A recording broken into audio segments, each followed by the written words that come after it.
de las conversaciones que pudimos mantener, le hice sentir el acompañamiento y la fuerza hacia la pérdida de un hermano mayor por allá por Bolivia. La solidaridad de los pueblos, creemos nosotros como insurgentes, como organización, es algo que debemos reivindicar y mantener para poder construir desde lo comunitario. No quisiera alargarme más y entregar la palabra a la hermana Adriana allá en Bolivia para que pudiera comentar su experiencia, alguna presentación y poder dialogar en base a lo que habíamos conversado nosotros por medio de WhatsApp. Paisuma Gilata, Paisuma Cuyacanacas, Gilatanacas, Jalala, Yatichiri Naka, Taki, ¿no? Saludando este camino de educación que están haciendo, que intentamos hacer desde distintos pueblos. Yo agradecer la posibilidad del espacio porque creo que la palabra es un espacio, un territorio de encuentros, un territorio de abrazos, pero también un territorio de disputas, ¿no? Y que por eso es importante encontrarnos y discutir sobre qué estamos entendiendo por la educación ahora, en un mundo cada vez más profundamente patriarcal, más colonial, más racista, ¿no?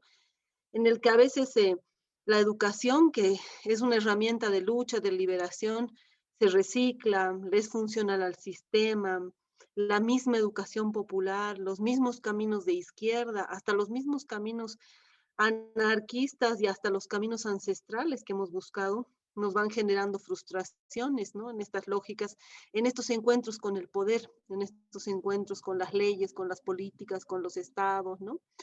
Entonces, bueno, un poco de eso habíamos hablado con el hermano y bueno, yo aquí para compartirles algo de algunas de las reflexiones del camino también que hemos estado haciendo, por un lado como feminismo comunitario antipatriarcal hoy, y por otro lado como educadoras populares, educadores populares, que queremos construir una educación popular descolonizadora, una educación popular comunitaria, ¿no?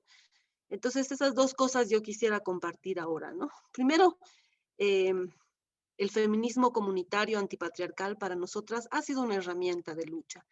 Más allá de pensar si es el feminismo correcto, el verdadero, el mejor o cuál, ha sido nuestra herramienta. Nos ha servido para luchar desde nuestros cuerpos, desde estos territorios y en las condiciones políticas que estaban planteadas en Bolivia el año 2003 con la masacre del gas, eh, cuando hemos conocido lo que es el patriarcado, el colonialismo, el racismo, ¿no? Entonces, yo de ahí sacaría como aprendizaje fundamental la necesidad de construir herramientas desde nuestros cuerpos y nuestros territorios en el momento político, ¿no? Lo que están viviendo en Chile, en ese territorio llamado Chile, el estallido social, la represión, ¿no? Esa lucha que pareciera que a veces va a tumbar al Estado o que algún día se podría sacar a Piñeira y estas lógicas que siempre se reciclan, finalmente siguen los estados, siguen los gobiernos, ¿no? Y las discusiones dentro de las organizaciones a veces incluso nos fragmentan, pero de ahí salen las herramientas de lucha, ¿no? De ahí yo creo que es necesario, por ejemplo, yo veo necesario ahorita la construcción de feminismos territoriales, de feminismos comunitarios, que respondan a lo que está pasando en Chile, que respondan a lo que está pasando en Guatemala, ¿no? No creo que haya un feminismo solamente, ¿no? Bueno, pero nuestra experiencia ha sido esa.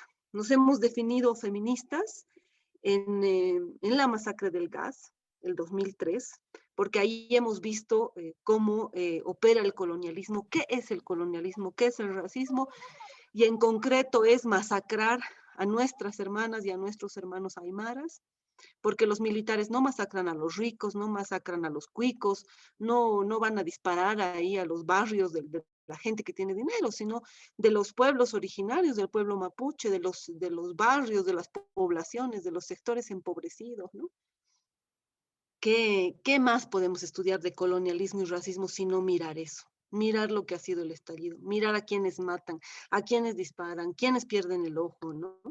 Entonces, ¿cuántos más estudios podríamos hacer que sentir en el cuerpo eso que es el colonialismo, eso que es el racismo, eso que es el neoliberalismo, que no les importan nuestras vidas, que no les importan los ojos perdidos, que no les importan los años de resistencia, las décadas, los siglos de resistencia, de lucha, de represión del pueblo mapuche, de represión de las guaguas, de las niñas, niños, de las guaguas mapuches, ¿no? Esa ley del terrorismo. Entonces, bueno, así también nosotras frente a todas esas opresiones del sistema patriarcal, opresiones del Estado, etcétera, el 2003 decidimos llamarnos feministas, fundamentalmente porque después de las movilizaciones terminamos organizadas como mujeres. ¿Por qué? ¿No? Porque compartíamos con nuestros hermanos la lucha en la calle, la resistencia, tirar piedras a los gendarmes, defendernos, todo eso, pero no compartíamos ni la crianza, ni cuidar, ni limpiar, no. Eso en la revolución lo seguimos haciendo las mujeres. En la insurrección lo seguimos haciendo las mujeres. Entonces nosotras terminamos organizadas entre nosotras porque había eso que no compartíamos con nuestros hermanos, que igual que nosotras querían acabar con el sistema, pero que no se hacían cargo de llevarle comida a los detenidos, llevarles frazadas a los detenidos, ir a hablar con los policías para que nos dejen visitarlos, para que veamos si están yendo al baño o no, ¿no? Esas cosas no sé cómo habrá sido en Chile, pero aquí siempre nos hemos ocupado de las mujeres, ¿no? Y lo hacemos porque es una responsabilidad, pero también lo cuestionamos en estos procesos organizativos, insurreccionarios, revolucionarios, comunitarios, ¿no? La crianza de la vida es responsabilidad de la comunidad y no solamente de las mujeres, ¿no? Y no solamente la crianza, estamos hablando de la vida de los pequeños, ¿no? De los más pequeños de las guaguas, sino hasta grandes. Esa es una de las razones por las que nos llamamos feministas en ese momento, porque nos organizamos entre nosotras y no bastaba con llamarnos mujeres, porque siempre terminábamos cayendo en la discusión moral, si los hermanos son buenos, son malos, si hay algunos que son más compañeros, otros que no. Entonces nuestra discusión no era sobre los hombres, ¿no? Nuestra discusión era sobre el sistema. Queríamos saber qué iba a pasar con la educación, qué iba a pasar con la salud, dónde iba a ir la plata del gas, cómo íbamos a construir otro Estado que deje de destruir nuestros territorios, que deje de oprimirnos por ser aymaras, por ser quechas, por ser guaraníes, ¿no? Entonces, para pasar a esa discusión, nos ha sido necesario llamarnos feministas, ¿no? Como una palabra que haga una posición política y no solo una identidad, si quieren, biológica, ¿no? Y después la otra razón y el otro momento en el que nos llamamos feministas es porque después de la masacre del gas del 2003 se viene la Asamblea Constituyente, ¿no? Y en la Asamblea Constituyente ya no bastaba tirar piedras, como ya sabíamos, resistir en el territorio y pelear, ya no bastaba, estábamos en una constituyente, había que discutir, había que plantear propuestas, había que, como decimos nosotras, discutir, pelear en el territorio de las palabras. ¿Qué tipo de Estado queremos? Plurinacional, solo nacional, multicultural, ¿cuáles eran las diferencias entre eso, no? Entonces, ahí nos encontramos en esa Asamblea Constituyente con que había que tener herramientas para esa lucha. Y entonces ahí estaban los hermanos socialistas, los comunistas, los indianistas, nuestros propios hermanos indianistas, cataristas. Eh, y las mujeres resulta que no éramos nada, porque eran los comunistas, los socialistas, los indianistas. Y las mujeres teníamos que seguir sus palabras. Entonces, un poco para ganar el respeto de ellos y para equilibrar estas relaciones de poder, como estrategia, digamos, también nos planteamos por eso feminista, ¿no? Entonces, digamos, ustedes con su socialismo, nosotras con nuestro feminismo, ustedes con su indianismo, catarismo, que nosotras también somos indianistas cataristas, pero somos además feministas, porque de todas las luchas que ustedes plantean, las compartimos, aquí el problema es la riqueza, el capitalismo, sí, pero no miran el patriarcado, no miran cómo el capitalismo se construye en nuestros cuerpos, en la explotación de nuestros cuerpos, en la comercialización de nuestros cuerpos, en la prostitución de nuestros cuerpos, ¿no? Esas cosas no querían discutir, esas cosas no eran importantes para hablar en una constituyente. ¿Quién cría? No era una cosa, dice, para discutir en la constituyente. No se discutían cosas domésticas en la Asamblea Constituyente, así nos dijeron, ¿no? Entonces, eso nos dio un poco de fuerza para construir un feminismo que responda a ese momento político, ¿no? Pues, ¿cuál era nuestra propuesta? ¿Qué tipo de Estado plurinacional? Ok, para nosotros el Estado era insuficiente, primero porque el Estado es patriarcal, colonialista, burgués, lo sabemos, pero segundo porque por sentido común, nosotras desde la memoria de la comunidad, sabemos que lo fundamental es la autonomía y el autogobierno. ¿Cómo puede ser que le entreguemos 12 millones de personas, en el caso de Bolivia, todo nuestro poder a alguien, a una persona, a un presidente para que administre todo, por más que sea nuestro hermano? Como comunidades sabemos que los problemas se pueden resolver en comunidad, ¿no? Se pueden discutir en comunidad, porque si no se discuten en comunidad, se vuelven soluciones individuales y acciones individuales. Y la comunidad deja de tener la responsabilidad y deja de tener ese equilibrio, que no es una cosa mágica. El equilibrio se logra con decisión política, cuando se ocupan de los problemas, cuando los resuelven, cuando los encaran, ¿no? Entonces, nunca nuestra visión ha sido el Estado, ni siquiera plurinacional. Por eso somos feministas comunitarias, porque para nosotros el proyecto político de mundo es la comunidad. O sea, la comunidad debería ser la forma de organización del mundo, ¿no? Y no porque nosotras pensamos eso, sino porque el mundo ha existido organizado en comunidad, porque la humanidad ha partido de la comunidad. El sistema capitalista patriarcal ha acabado con la comunidad, pero todos los territorios tienen memoria de comunidad, ¿no? El Abya Yala, Europa, África, Asia, con esos nombres que tienen ahora, tienen una memoria de comunidad, ¿no? Entonces, lo que planteamos al llamarnos feministas comunitarias es recuperar esa memoria ancestral de vida en comunidad entre hombres, mujeres, cuerpos plurales, sol, luna, el aire, la tierra, el viento, la pacha, ¿no? Esa es la comunidad, no solamente es entre personas, ¿no? El sistema suele comerse los discursos de lucha que tenemos, entonces todos hablan de comunidad, todos hablan de comunidad, pero nadie quiere hacer comunidad, nadie se pone a hacer comunidad, ¿no? Y esa comunidad no es pues solamente entre personas, es con la naturaleza también, ¿no? Entonces, así por esas cosas nos hemos llamado feministas comunitarias, hemos ido construyendo una propuesta, no por una cuestión intelectual, ¿no?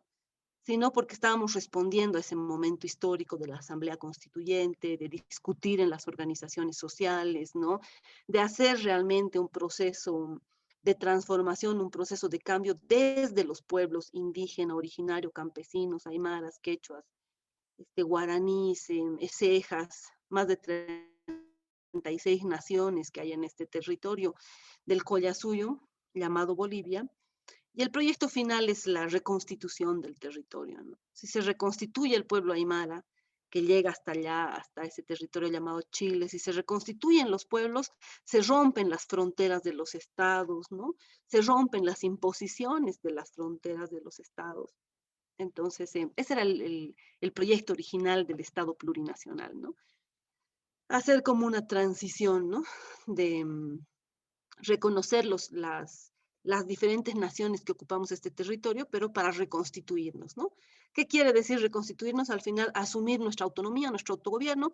Entonces, si el pueblo aymara se autogobierna, si el pueblo quechua se autogobierna, el guaraní, etcétera, el Estado, ese presidente, se encargará máximo de administrar el tránsito, decíamos nosotras, ¿no? De hacer carreteras para que nos comuniquemos entre un pueblo o a otro, ¿no?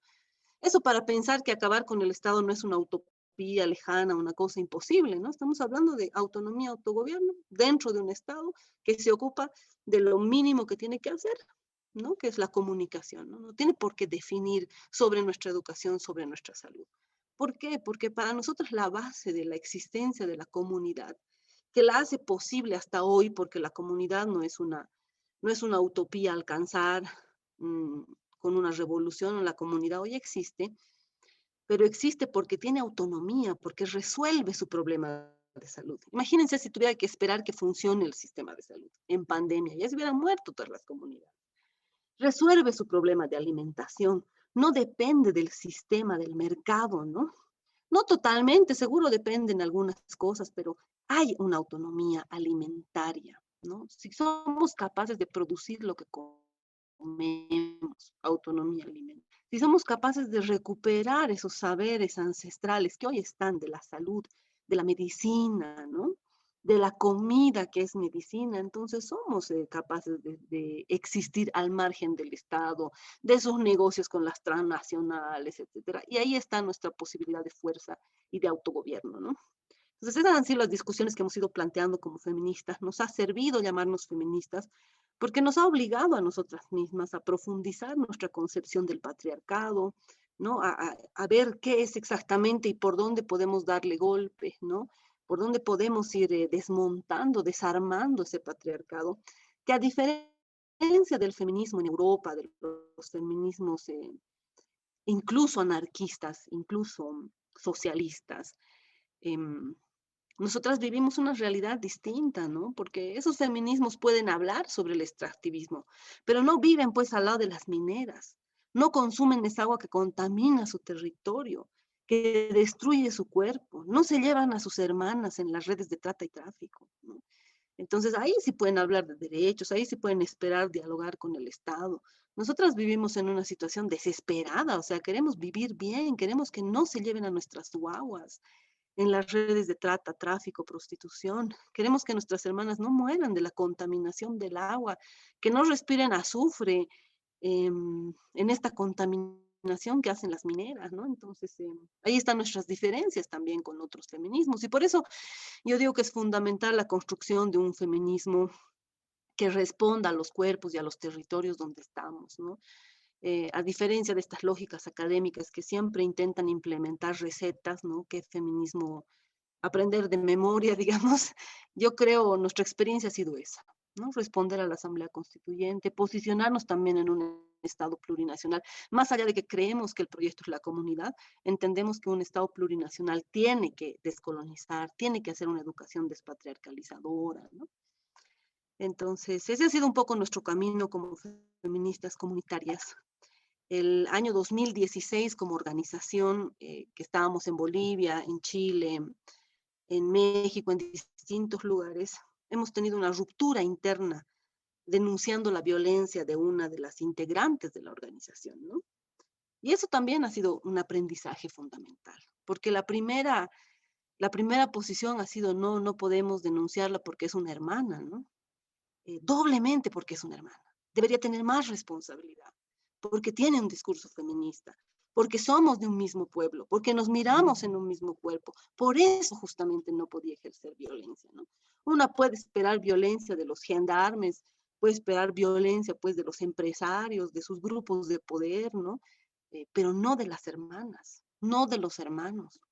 Entonces, lejos de esas lógicas que hay en las organizaciones, que intentan comportarse como familias que acallan para proteger al padre o al abuelo abusador, eso se reproduce en las organizaciones de izquierda mucho y causa muchas frustraciones. Finalmente una decide andar sola y no ser parte de una organización porque en todo lado se reproducen esas lógicas y es muy frustrante, ¿no? Entonces, para nosotras, no, a los hermanos y a las hermanas se les exige el doble, pues, ¿no? Porque para eso son feministas, anarquistas, izquierdistas, etcétera. La violencia sostiene el capitalismo y el patriarcado. Entonces, no hay lugar para la violencia en las organizaciones. No hay lugar para la violencia en el vivir bien. No podemos hablar de vivir bien si las mujeres vivimos mal, si a las mujeres niñas las violan, ¿no? Entonces, a partir del 2016 nos llamamos como organización Feminismo Comunitario Antipatriarcal, ¿no? Para reconocer que es importante la comunidad, pero que estamos hablando de una comunidad antipatriarcal, sin violencia, sin explotaciones, sin jerarquías, ¿no? Sin la reproducción de estas lógicas patriarcales, ¿no?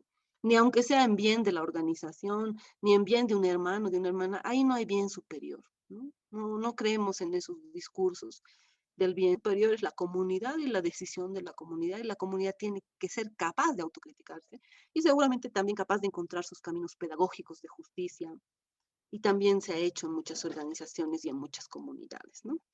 Entonces, en este momento existe feminismo comunitario antipatriarcal. Aquí en Bolivia, en la Argentina también, están las feministas comunitarias autónomas en Chiapas, más vinculadas al proceso zapatista, con una concepción de la autonomía más territorial también, ¿no? Están las hermanas sanadoras ancestrales del feminismo comunitario en Guatemala, que han trabajado mucho más, hacen camino mucho más en la sanación cósmica política, ¿no? porque es imposible estar luchando todos los días, enfrentándose en las calles, renunciando a los trabajos asalariados, a la relación con el Estado, etcétera, este, y no dolerse en el cuerpo, y no. Entonces, la sanación cósmica política como un camino espiritual político, ¿no?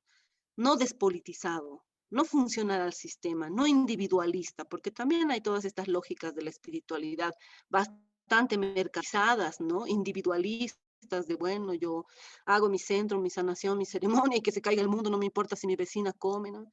No se puede entender esa lógica espiritual, ¿no? Sino desde la memoria ancestral, y en la ancestralidad la espiritual es política. La relación con el sol, con la luna, es política porque es parte de esta posibilidad que tenemos de existir hoy, de tener sol, de tener, de producir papas, cebollas, de tener diferentes momentos, estaciones, etapas, en el clima, en el tiempo, ¿no? Entonces, hay diferentes feminismos comunitarios, ¿no?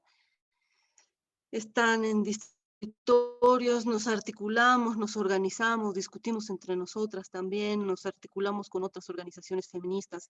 Entendemos que hoy hay mucha fuerza dentro del feminismo y que es una de las pocas espacios de lucha que son capaces de convocarnos a las calles, ¿no? Y denunciar al Estado.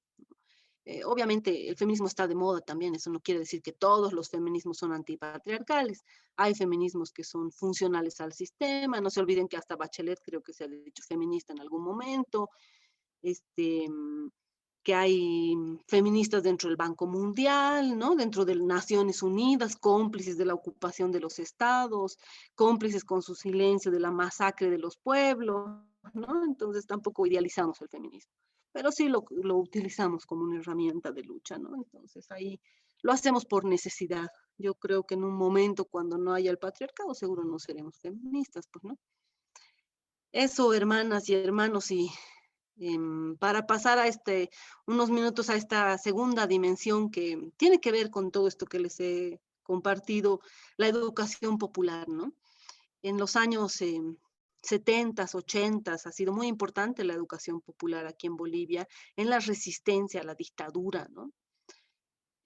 Pero después de la resistencia a la dictadura, una vez que se va García Meza, que ha sido la última dictadura, y se vienen todas estas políticas neoliberales más en los años 90, ¿no? Donde está incluida la interculturalidad, la equidad de género y todas esas cosas que nos han puesto para desmovilizar nuestras luchas, porque nuestras luchas no eran por equidad, nuestras luchas eran por acabar con el capitalismo, ¿no? ¿Quién quiere equidad con los burgueses? Estamos denunciando una relación de poder, entonces no queremos una equidad entre hombres y mujeres, queremos que se acaben las relaciones de poder, ¿no?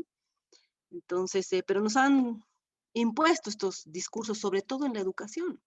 Las reformas educativas que se han dado en la región han introducido esto de la interculturalidad, que al final ha invisibilizado las relaciones de poder, ¿no? Una cosa es ser aymara, que puedo ser intercultural con una quechua, pero ¿cómo nos van a poner en interculturalidad cuando hay relaciones de poder con los hijos del patrón, em, con con las diferencias de clase? No se eliminan esas diferencias de clase porque son relaciones de poder, ¿no?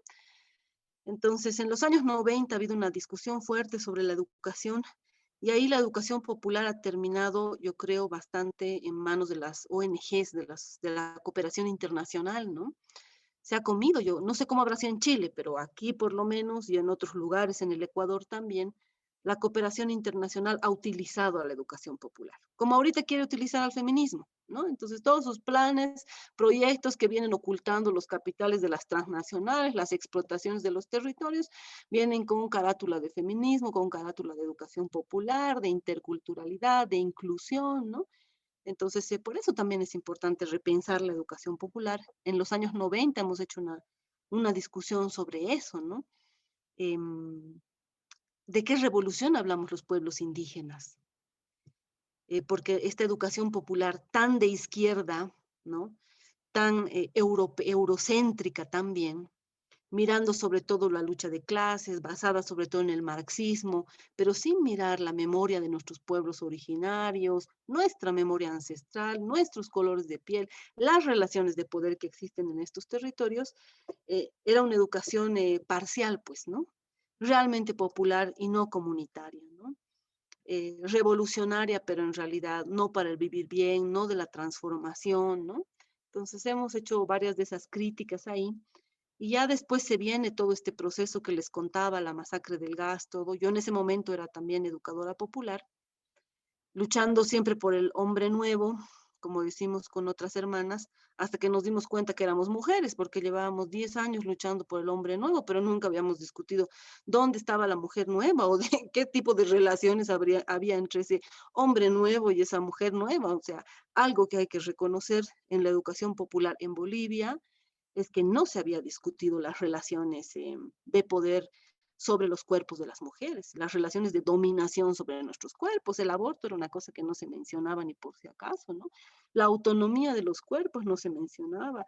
Nuestras identidades, nuestro reconocimiento como aymaras y quechos era algo que había no solamente invisibilizado la educación popular, sino acallado. Porque la principal contradicción, porque lo principal, el enemigo común, como decían, era de clase. Y lo demás no importaba. ¿Cómo que no importaba? ¿Desde qué fuerza vamos a luchar? ¿Desde qué memoria podríamos luchar? Si no es desde esta que tenemos en el cuerpo, en el color de la piel, en la memoria ancestral, en el territorio, en nuestras abuelas y nuestros abuelos. En ese sentido ha sido bastante racista la educación popular, ¿no? Y por eso, y bastante machista y misógina. Y por eso muchas también hemos tomado distancia, muchas y muchos en Bolivia hemos tomado distancia, ¿no? En todo lo que ha sido después del 2003, la Asamblea Constituyente, la educación popular no ha tenido la capacidad de plantear nada en la Asamblea Constituyente. No ha habido ni una voz, ni las propuestas, ni la facilitación metodológica. Realmente ha quedado muy lejos de lo que estaba viviendo en ese momento el país, ¿no? Y yo creo que era por esa lógica colonial, racista, eurocéntrica, ¿no?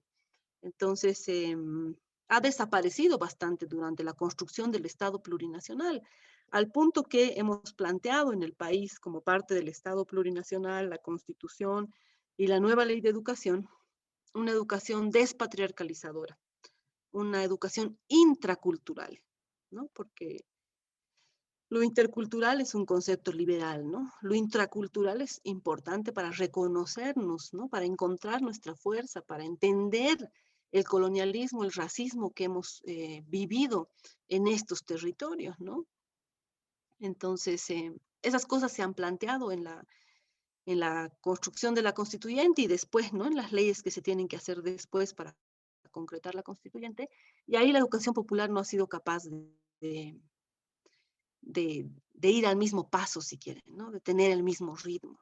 Seguían en la discusión de la lucha de clases solamente, las técnicas, esta discusión tan metodológica que a veces se concentra en la educación popular, ¿no?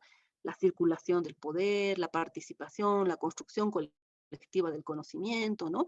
¿Cómo puede haber construcción colectiva si hay relaciones de poder? Para empezar, entre hombres y mujeres, todos discutiendo bien en nuestra asamblea, todos somos hermanas, hermanos, compañeros, pero los compañeros nunca sueltan la palabra. ¿Qué construcción colectiva hay ahí? ¿No?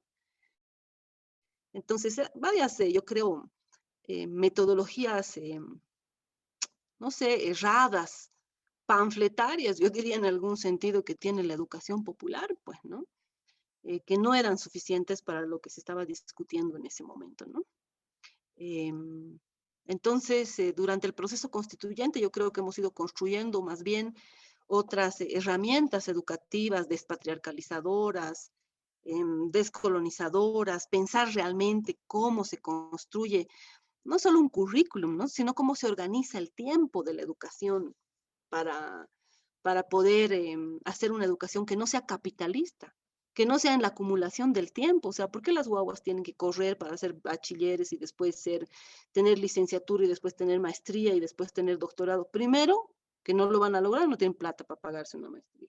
Segundo, que esa acumulación de conocimiento, ¿para quién es? ¿A quién le sirve? ¿Funcional para quién? ¿No? La educación tiene que ser para la comunidad, tiene que servir primero para hacer jaques, para hacer gentes, para poder relacionarnos entre nosotras, entre nosotros. Entonces ahí el pueblo guaraní, por ejemplo, ha planteado una educación circular que no termina en el bachillerato, no es una educación en la vida, no termina más, está ahí siempre, ¿no?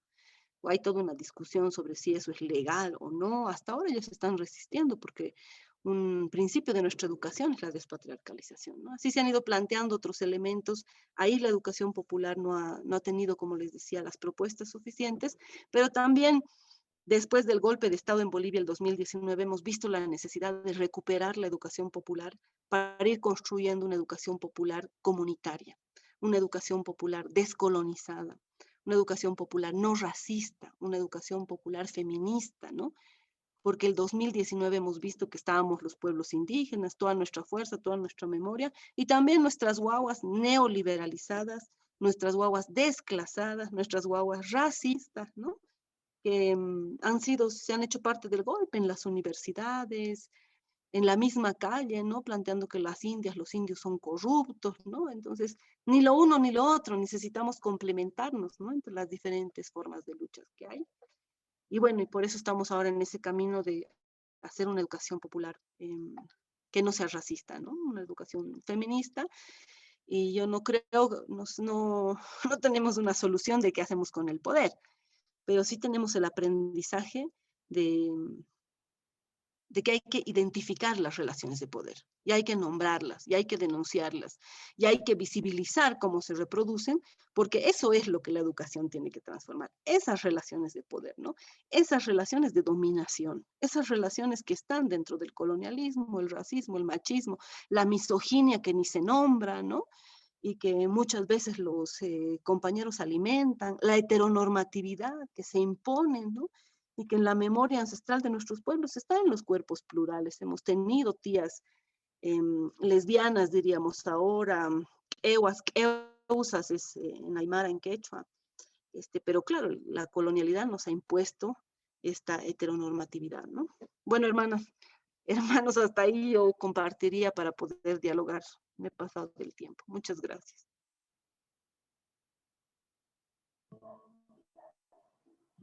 Gracias, hermana Adriana, por los elementos que ha podido compartir y poner la palabra a disposición. La idea ahora es poder hacer circular la palabra. Quien quisiera intervenir, vamos a dar una ronda de 3 o 4 intervenciones a modo de pregunta hacia la compañera y seguimos dialogando un momento más.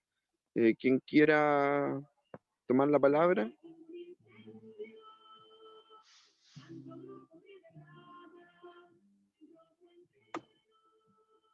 Yo quisiera preguntar algo. ¿Alguien? Ahora podemos Sí. prender las cámaras para que nos podamos ver. Quiero preguntar algo, ¿se escucha o no? ¿Sí? ¿Sí se ¿No? escucha? Ah, ya. Bueno, agradecer la presentación. Hay un montón de reflexiones que me voy a llevar conmigo, que sin duda vamos a seguir nosotros igual aquí y nosotras conversando y dándole vueltas. Que la consulta que yo tengo es un poco más concreta respecto de la experiencia de educación popular que pueda contarnos Adriana en un sentido más práctico. Es decir, compartiendo yo absolutamente la idea de que la educación popular tiene que ser una herramienta que permita reconstruir la comunidad. De alguna forma es como un poco lo que nosotros hemos estado pensando acá en Chonchi. Yo quisiera consultarle, una vez que ellos dieron este enfoque, ¿cierto? O este giro, que distaba de la educación popular más, no me acuerdo si ella decía noventera o más como tradicional, más de la línea política de la izquierda, ¿cierto? Desde que comenzaron a implementar esto, ¿cómo ha sido su experiencia en realidad? No sé si ella siguió trabajando en educación popular específicamente o qué tipo de educación popular se estaba ejecutando, pero quisiera yo conocer un poco más experiencias.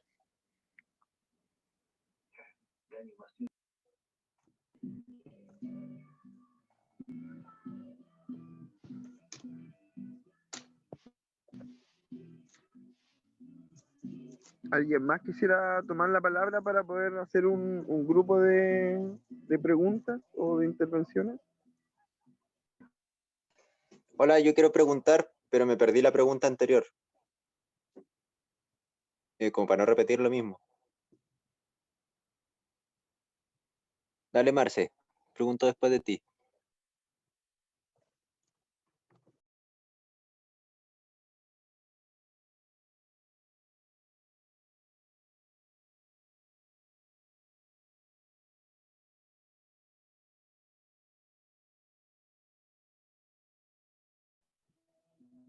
Marcela.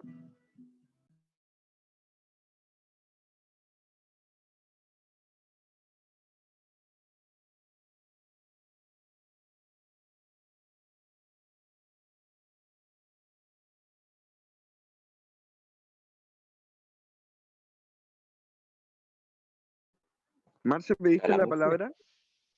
O si no, Pablo.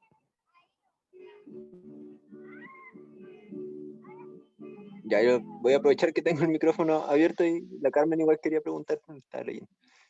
No, yo quería preguntar un poco, bueno, me llamó la atención el tema de cómo trabajar internamente todas estas como problemáticas que tienen que ver con la validación como de la violencia, como este lado como más a nivel de las organizaciones, de cómo podemos ir visibilizando y transformándose como actuar, que también está en nuestro comportamiento, quizás en algunos casos, respecto como actitudes que van un poco hacia el lado de lo que es el machismo, el patriarcado, como que mencionas que eso igual ha suscitado un quiebre importante en algunas experiencias organizativas, más o menos cómo han tratado un poco ese tema, si cómo lo han trabajado, alguna experiencia para ir a abordarlo, no sé si temas como educativos o algún tipo de asamblea o algo así como más para ese lado. Y lo otro que rescato harto y que me hace sentido tiene que ver como la validación o el reforzamiento, por así decirlo, de todo lo que tiene que ver como con la identidad originaria, como esos saberes ancestrales propios de ciertos territorios y que en el fondo tienen como también un contenido espiritual que tú mencionabas que es súper importante y que permite en algunos casos hacer la diferencia frente a cómo me posiciono yo ante, por ejemplo, un tema que siempre es como inquietante para nosotros, el tema del extractivismo, como a partir de comprender también que hay algo que vale más que la plata, que cualquier millón, por así decirlo,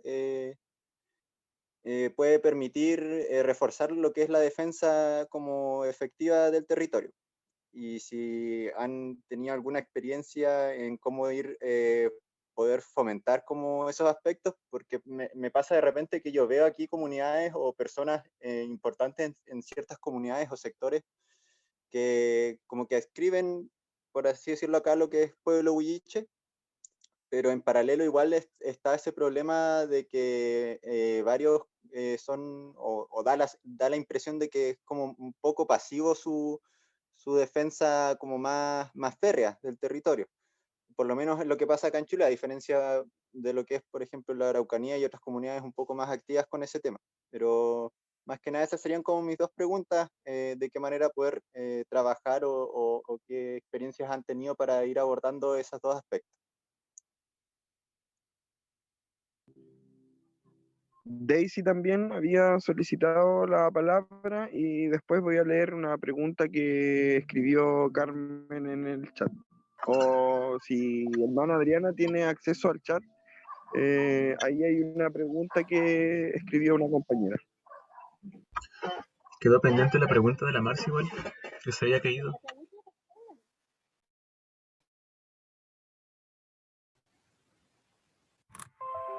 ¿Me escuchan? Sí. ¿Me escuchan o no? Díganme que sí. Sí, Daisy. No, dale Marce, Sí. después voy yo. Ah, ya, disculpa. No te preocupes. Gracias, Daisy. Gracias, Adriana, por tu... la verdad es que siempre se agradece que compañeras de partan su experiencia, sus reflexiones. Personalmente, que es muy, muy rico tener esas miradas de tantas cosas que también tiene dudas, por ejemplo, en realidad, que ahora, sobre todo en este momento constituyente, es tan mencionada, por cómo nos posicionamos con la educación popular, que también tiene ese juego, dice, es ultra manoseado, y que por otro lado yo creo que miramos como nuestra historia no tan lejana, nuestra historia reciente, hay y hubo intentos por también institucionalizar. Si la cuestión se quedó, ¿no? Porque la escribí como desde el celular. La Escuela Nacional Unificada se planteaba la idea de una educación en los territorios en donde las comunidades fueran parte de los procesos educativos. Más que bueno, igual es una pregunta, ¿cómo avanzada de la institucionalidad, pensando también en que una constitución podría acercarse mucho a también hablar, por dar un ejemplo, acercarse al feminismo, pero cómo desde la autonomía que eso no sobrepase los intentos de los distintos territorios por plantear esa educación o esos sentires se hagan. Y esto lo digo porque resulta, yo creo, no sé qué opinan igual es súper peligroso cuando estos lenguajes son utilizados con justamente la intención de confundir, a las bases y a las diferentes trabajado por posicionar, por ejemplo, una educación situada, de popularidades territoriales, y creo que no sé si lo planteo porque de repente uno siente como territorio que está, pero ya literalmente pareciera que estas cuestiones terminan, pero por otro lado también está la contradicción hasta qué punto, por otro lado, por la institución.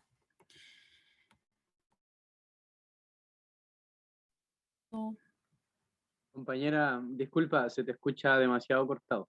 No se entiende la pregunta. Disculpa que te interrumpa. Quizá podría escribirla como la idea más sintetizada en el chat.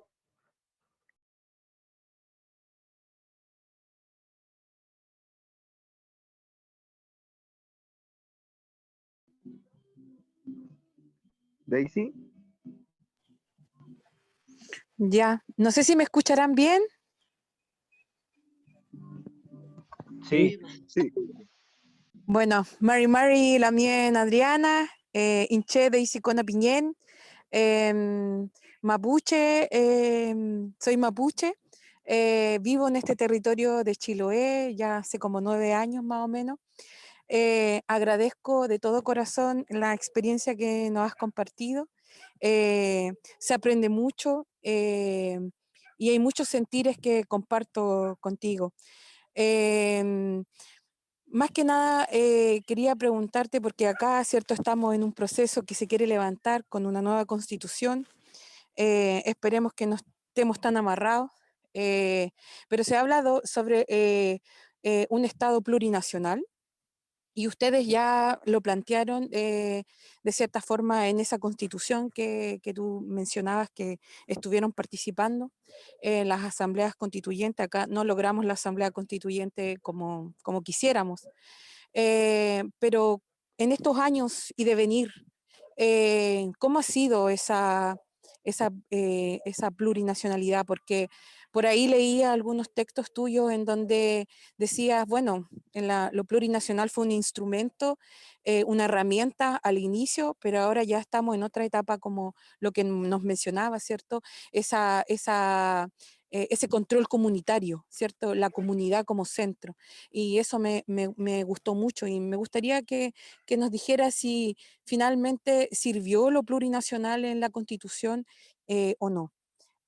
Agradezco mucho tus palabras. Nosotros como mujeres mapuche en Gualmapu también, conectándome siempre con ese territorio donde nací, em, no se ha definido, no nos hemos definido como feministas como tal, porque sentimos que aún hay que construirlo. Y en ese proceso estamos. Hay las nienes que ya están escribiendo sobre feminismo, sobre todo son las nienes de la guardia, de la ciudad, pero en el sector rural es donde también tenemos que llegar. Y no lo digo tan solo por Gualmapu, sino que también lo digo acá en Chiloé, de cómo sería ese feminismo que hay que construir. Así que agradezco tus palabras y si nos puedas contar cómo fue este proceso, cómo han sido estos años de experiencia de lo plurinacional. Mañum.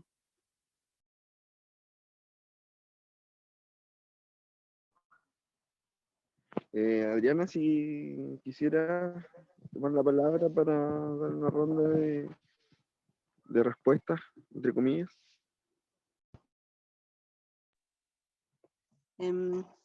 Chaltuma y Lamia, muchas gracias por tu palabra y a todas y a todos. Primero quiero decirles que una de las razones por las que también me parece importante este encuentro en la palabra es por la responsabilidad que tenemos como pueblo, ¿no? A nosotras nos parece muy importante poder compartir con ustedes en este proceso constituyente que se está empezando a compartir nuestras experiencias. Seguro hoy habrá también frustraciones, cosas que esperancen, pero nos parece una responsabilidad, ¿no? Y por eso hemos cambiado varias citas con el hermano Nico, hemos intentado coincidir, pero lo hemos logrado por eso, ¿no?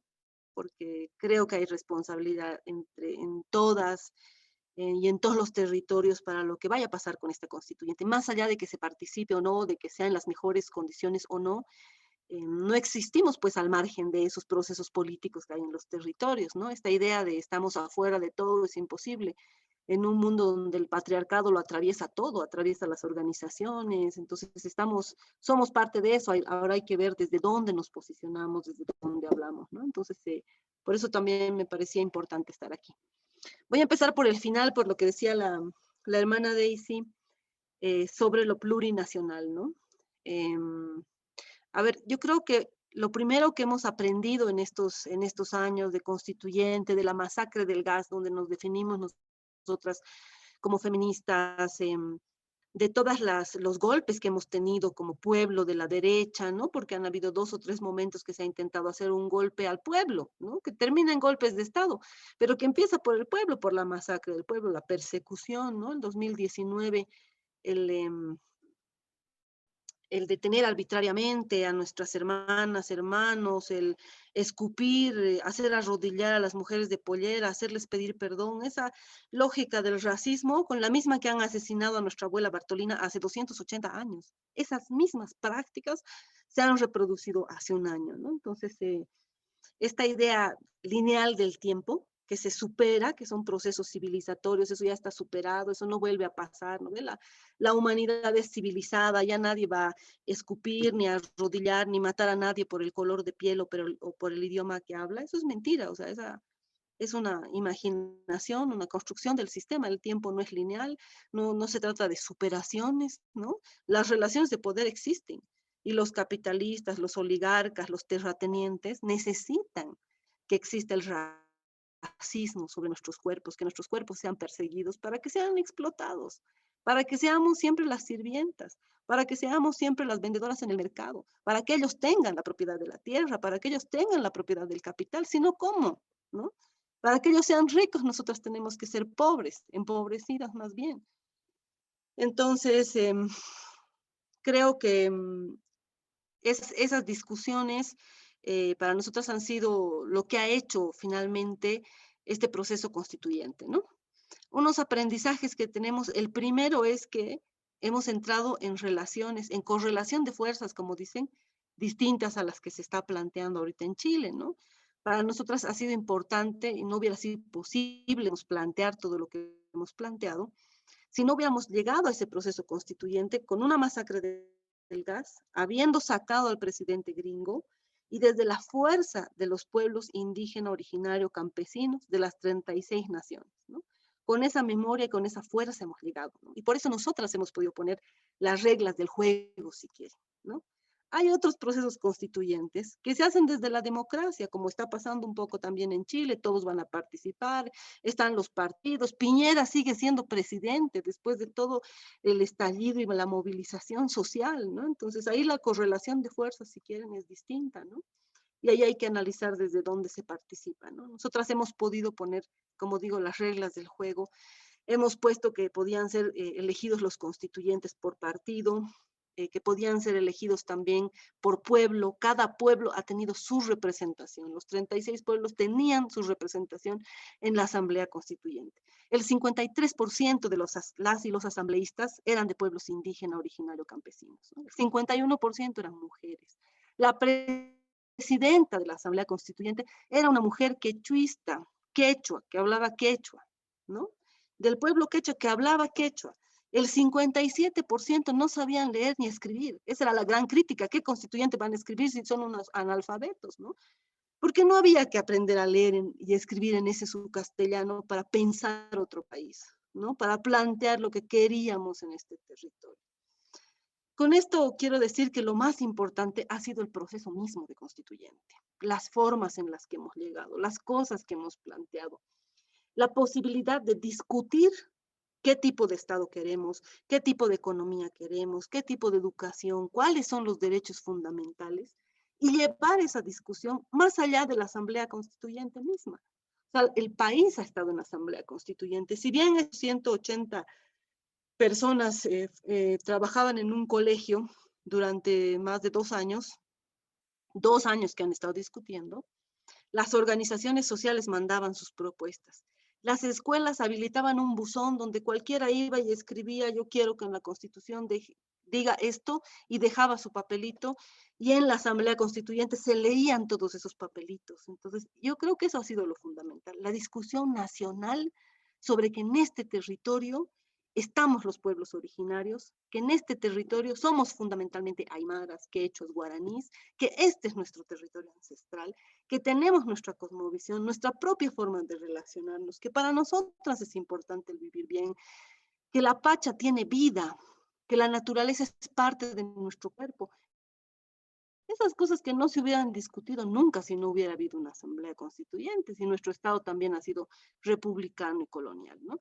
Entonces yo creo que el mejor el proceso mismo de asamblea constituyente, que algún compañero decía experiencias, esa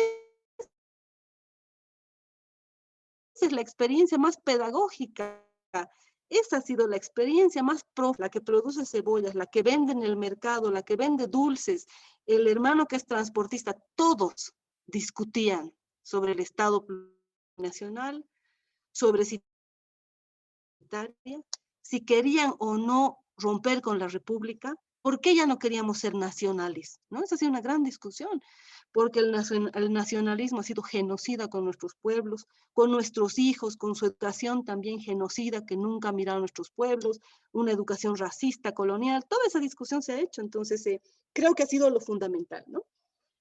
Estado plurinacional ha servido para reconocernos como pueblos, y el reconocernos como pueblos ha servido para no agachar más la cabeza, para no tener vergüenza cuando caminamos en las ciudades, cuando nos subimos a un bus, cuando nos subimos a un avión, porque nadie se podía subir a un avión, una india, un indio no podían estar en un avión.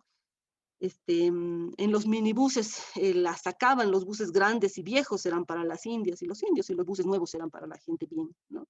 Entonces, para eso nos ha servido. Ha sido una recuperación de la dignidad del Estado plurinacional, la discusión sobre el Estado plurinacional, el reconocimiento de que en este territorio hay un pueblo aymara con su memoria, ¿no? Además, con mucho conocimiento, tecnología agrícola, tecnología económica. Yo creo que eso ha sido sobre todo un proceso de dignidad. Sin embargo, como son finalmente, como es el sistema, porque sabíamos también que estábamos jugando dentro de las discusiones del sistema, cuando se escribe la constituyente, el texto constitucional, se plantea que el Estado plurinacional está por encima de las 36 naciones.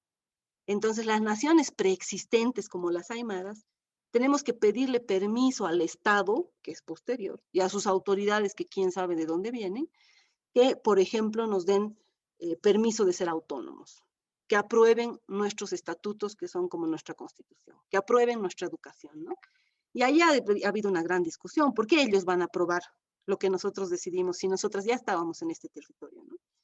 Esa yo creo que ha sido una de las limitaciones. Sin embargo, a pesar de eso, se ha logrado constituir 8 autonomías de las 36. 8 territorios autónomos que deciden su educación, deciden sobre su plata. Y es fabuloso porque en el golpe, por ejemplo, esos 8 territorios han resuelto sus problemas, no tenían nada que ver con el golpe, no los han afectado. En la pandemia también resuelven todos sus problemas, ¿no? Porque no dependen del Estado. Entonces yo creo que ese ha sido el aprendizaje fundamental. Para eso nos ha servido el Estado plurinacional.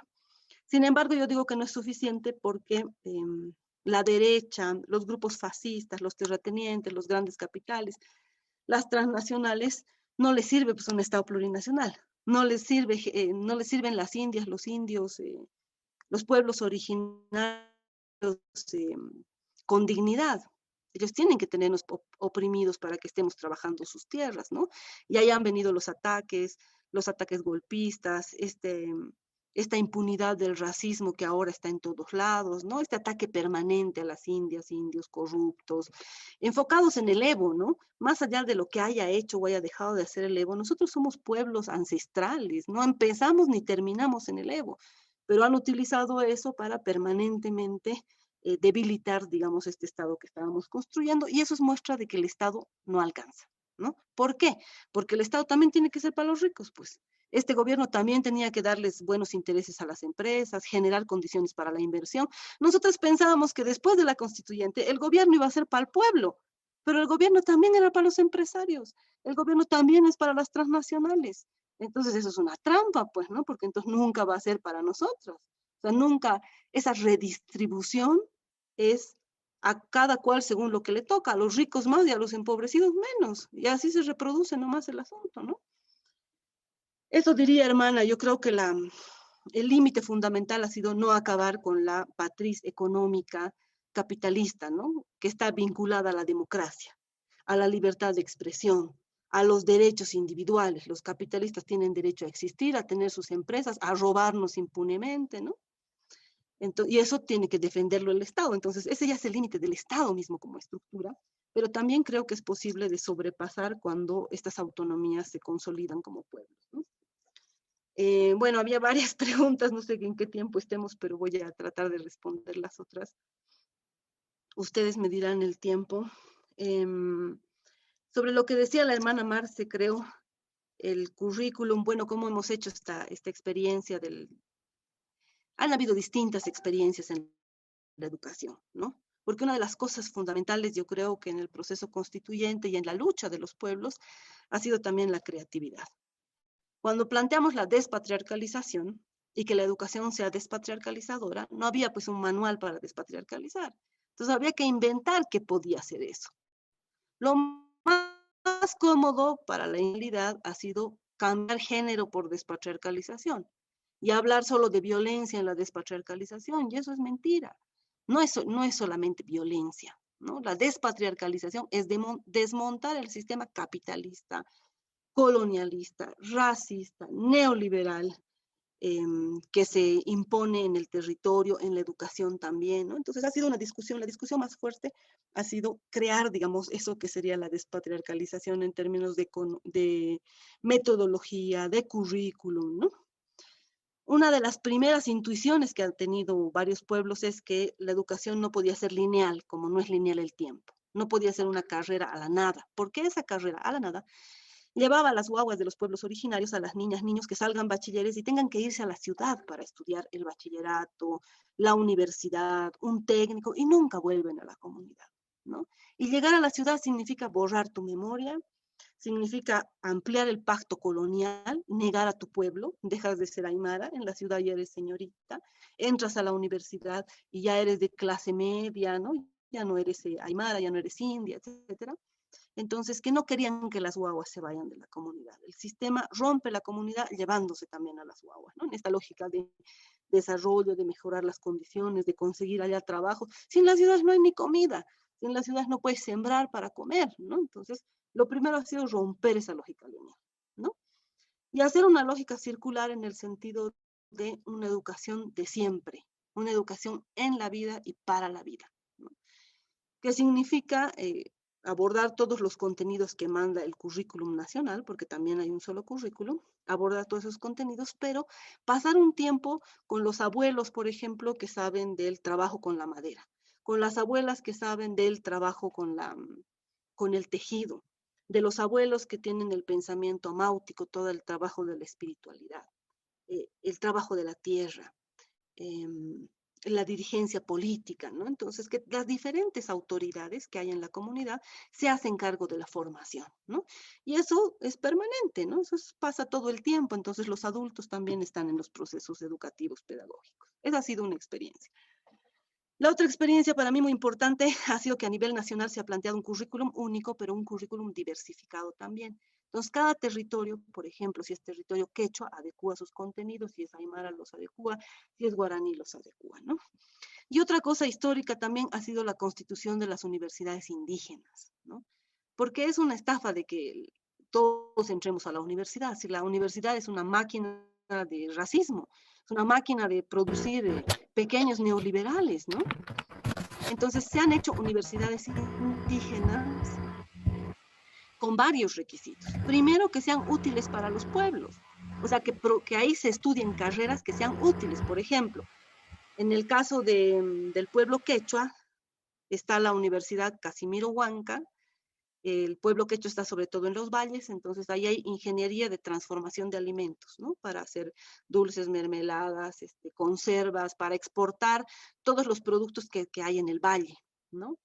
Está ingeniería piscícola, creo, que no hay en otros lados. Entonces, aquí decían, pero esa carrera no hay, no importa, la inventamos. Para eso estamos haciendo la universidad. Si tenemos abuelos que saben tanto de la pesca, abuelas que saben tanto de la conservación de los alimentos, de la transformación de los alimentos, ¿no? Entonces se han inventado estas carreras, se han inventado sus currículums y los docentes también eran abuelas y abuelos de las comunidades, ¿no? Y también, por supuesto, había académicos, también había ingenieros, ¿no? Estas universidades estaban en territorio de la comunidad y son universidades cerradas, o sea, ahí van y viven los jóvenes, ¿no? Tienen que vivir los 4 años que hacen una carrera y son enviados por su comunidad con el compromiso de volver a trabajar en la comunidad, ¿no? Entonces es, si quieren, un círculo cerrado que garantiza que no estamos entregando nuestras guaguas al sistema cuando las mandamos a la universidad. Está la Universidad de Aymara, está la Universidad Quechua y está la Universidad Apiahuayquitumpa, que es para los otros 34 pueblos. Ahí está la desigualdad también, toda una universidad para el pueblo aymara y una universidad para otros 34 pueblos, ¿no? Que evidentemente son pueblos más pequeños, que como lo decía algún hermano, son pueblos de la Amazonía que tienen esta forma de lucha distinta a la nuestra, ¿no? Que no se enfrentan al Estado, son más calmados, decía creo ahorita algún hermano ahí, los pueblos en Chiloé, ¿no? Los pueblos indígenas. Aquí también los pueblos en la Amazonía no tienen esta forma de enfrentarse al Estado, dinamitar las carreteras, hacer huelgas de hambre, secuestrar ministros. Esa es la forma que tenemos de luchar los pueblos aymaras y el pueblo quechua, ¿no? Y por eso nos encontramos también mucho con el pueblo mapuche. Y yo creo que son historias también distintas de la colonización. A nosotros nos han colonizado matando a nuestros abuelos, violando a nuestras abuelas. En otros pueblos han colonizado con la iglesia, con la Biblia. Esa colonización creo que necesita también formas de descolonización distintas, pues espirituales también, ¿no? Bueno, eso, y había otra sobre las experiencias, creo que ya he planteado un poco una experiencia ya personal, digamos, que el primer compañero que planteaba su pregunta. Siempre hemos hablado de los saberes ancestrales, ¿no? La educación popular y el diálogo de saberes. Y siempre yo me he acercado a desde ese diálogo de saberes con mi mamá, con mis abuelas, ¿no? Pero ese diálogo sigue siendo, para empezar, binario y desde una epistemología colonial, porque yo hacía ese diálogo para saber cómo es la medicina ancestral, bueno, cómo es la comida ancestral, como si el conocimiento estuviera compartimentado. Cuando hemos empezado a replantearnos una educación popular, que no sea colonial, que no sea racista, para empezar hemos dicho, las educadoras populares no somos salvadoras de nadie. No vamos a ir a salvar a la población no sé qué, o a la clase obrera, no. Las educadoras populares somos también oprimidas, somos trabajadoras, somos proletarias, somos indígenas, somos aymaras, ¿no? Entonces vamos a empezar por enfrentar nuestros problemas y nuestras luchas. Entonces ahí hemos empezado a encontrarnos en las luchas en nuestros propios territorios, en vez de ir en la lógica mesiánica de la educación popular, que también es bien freiriana, de la educación popular, a buscar allá al oprimido para resolverle la vida, ¿no?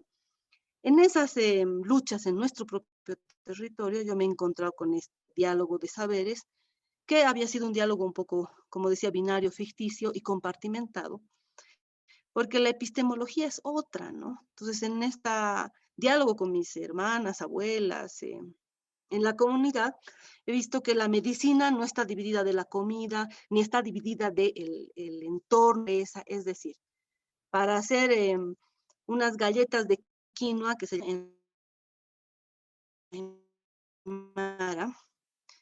hay quinoa y cuándo se come, porque la quinoa es una medicina, porque nuestra comida es una medicina, ¿no? No solo utilizamos plantas ancestrales cuando estamos enfermos, las utilizamos siempre para no enfermarnos, ¿no? Esa es la diferencia de otras medicinas. Entonces, la cocina ancestral tiene que ver con la medicina ancestral y tiene que ver con que si no estamos observando en qué momento el equilérito pone los huevos y dónde los pone, no vamos a saber qué tipo de quinoa va a dar. Entonces es todo un conocimiento integral. Yo no puedo ir a decir, a ver, cuéntame a mí para qué sirve, qué sana la quinoa y punto, no me importa qué pasa con el pajarito, ni qué se come con la quinoa, ¿no? Pero a eso nos obliga un poco esta investigación, acción participativa que plantea la educación popular, también compartimentada, ¿no? Esto como experiencia personal y muchas otras experiencias que yo creo que hemos ido haciendo en las universidades indígenas, en la educación barrial, por ejemplo, se ha planteado los consejos comunitarios, madres, padres, familias, dentro de las escuelas, y cada escuela tiene su proyecto comunitario, ¿no? Hay escuelas que hacen viveros, hay escuelas que hacen proyectos contra la violencia, escuelas que hacen recuperación de la Aymara, escuelas que hacen territorialización, o sea, mapas del territorio, qué lugares son peligrosos, qué lugares hay que limpiar. Ahí se identifica, por ejemplo, el extractivismo, cómo denunciar a la minera, si mi papá también trabaja en la minera. Entonces, estos proyectos que se ha logrado incluir dentro de la ley de educación, sirven mucho para el trabajo comunitario, para realmente asumir la educación comunitaria, ¿no? Y bueno, finalmente, como una pregunta del hermano, la segunda pregunta, estas discusiones internas que hemos tenido como organización, aprendizajes, digamos, en estos años del proceso de cambio, de lucha, que una no es feminista o anarquista o socialista, pues, 8 horas al día o en su tiempo libre, ¿no? Son opciones de vida, o sea, son sistemáticas. Tiene que haber una coherencia permanente entre tu vida personal y tu lucha en la organización y tu trabajo. O sea, no solamente el feminismo plantea que lo personal es político, no, el posicionamiento frente al sistema es pues político y es permanente. No puedes hablar de transformar el mundo, del imperialismo o del extractivismo cuando no te fijas que tu compañera viene haciendo todo el trabajo en la casa, eh, criando las guaguas y todo para que sea revolucionaria, ¿no? Entonces, y no se trata de culpabilizar a nadie, yo creo que se trata de actos de honestidad y coherencia ética, política dentro de las organizaciones y dentro de las parejas dentro de las organizaciones, ¿no? Porque en general son parejas también que se suman a estos proyectos políticos, ¿no? Entonces no es que bueno, su vida y su problema y sus discusiones, ¿no? Nos ha servido mucho discutir en la organización estas relaciones de poder que se reproducen, por ejemplo, en las parejas, que se reproducen en las familias, ¿no? El adultocentrismo, ¿no? ¿Por qué voy a criar a mi guagua al margen de la organización? ¿No? Porque hacemos cosas hasta tarde, se va a resfriarnos, las guaguas tienen que estar en la lucha. Si no, ¿cómo garantizamos que después las guaguas tengan una posición política? Vamos a tener que mandarlos a la formación política, cuando tengan que hacerlo a nuestro lado en nuestras discusiones. Una educación que no sea adultocéntrica es entender pues que las guaguas cultivan desde pequeños. Una no dice, bueno, que tenga 15 años y recién va a aprender a sembrar papa. Están siempre. Y la lucha también es así, la lucha también es como el trabajo de la tierra, ¿no? Entonces, estas discusiones las hemos hecho como organización. Yo creo que el aprendizaje fundamental ahí es la coherencia y exigirnos permanentemente coherencia en nuestro discurso, en la relación como pareja, en las propuestas que se hace como organización, en palabra, ¿no? En esta horizontal, pero que nadie su lugar ni su poder para lograr la horizontalidad, ¿no? Bueno, hermanas, hermanos, me quedo yo ahí.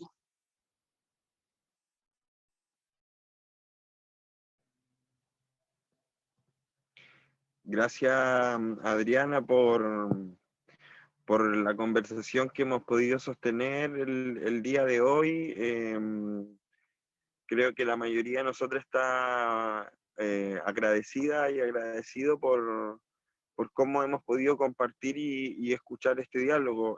Quisiera entregarte los últimos minutos para poder despedirnos. Entendemos que ya hemos pasado la hora de conversación y es necesario descansar también por allá por Bolivia. En el chat habían dos preguntas, si te pudiese referir brevemente respecto a la educación circular y cómo plantea la salud, el trabajo comunitario y la autonomía comunitaria. Y entregarte los últimos minutos de conversación para poder despedirte y agradecerte a nombre de todas las compañeras y compañeros tu disposición para el día de hoy.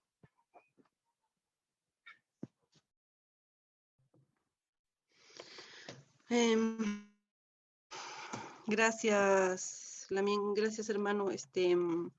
Bueno, sobre la educación circular ya había comentado yo, ¿no? Ha sido un cuestionamiento a esta lógica lineal del tiempo, a esta lógica, esta imposición lineal que nos han hecho también en los currículums educativos, que hay que ser bachiller, después licenciado, pregrado, creo grado, PhD, y se inventan un montón de cosas ahí que finalmente son, primero, alimentar ese mundo académico, el mundo individualista, porque estas son carreras individuales, ¿no? Y aquí en el conocimiento que vas produciendo ahí, esas 6, 7 tesis que a veces le cuestan la salud, hay personas que hasta se enferman haciendo la tesis. ¿Cómo una tesis puede ser una tortura, no?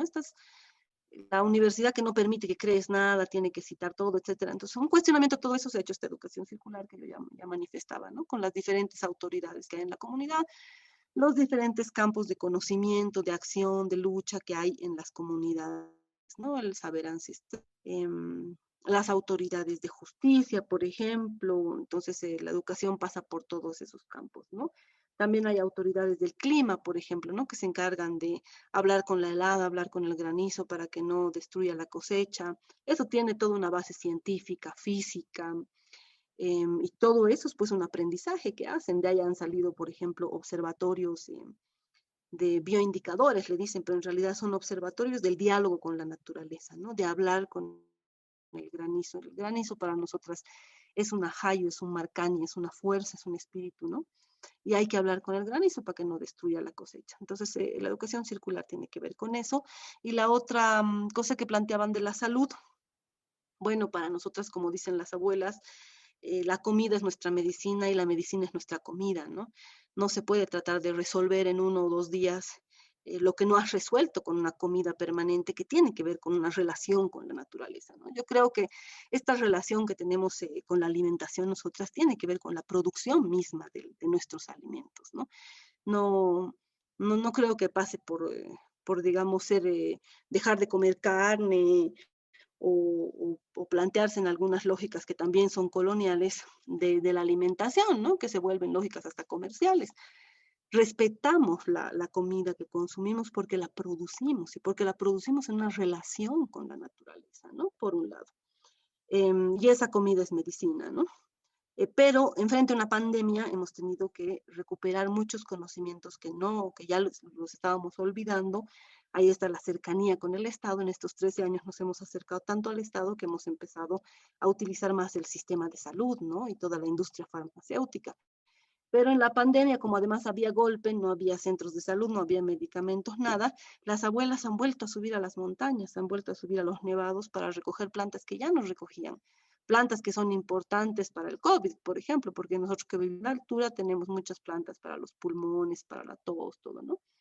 Pero eso nos ha hecho recuperar mucho conocimiento de la medicina ancestral, que ya en los 13 años y en la discusión del Estado plurinacional lo hemos recuperado. Nosotros tenemos un viceministerio de medicina tradicional, entonces están los dos sistemas de salud también aquí.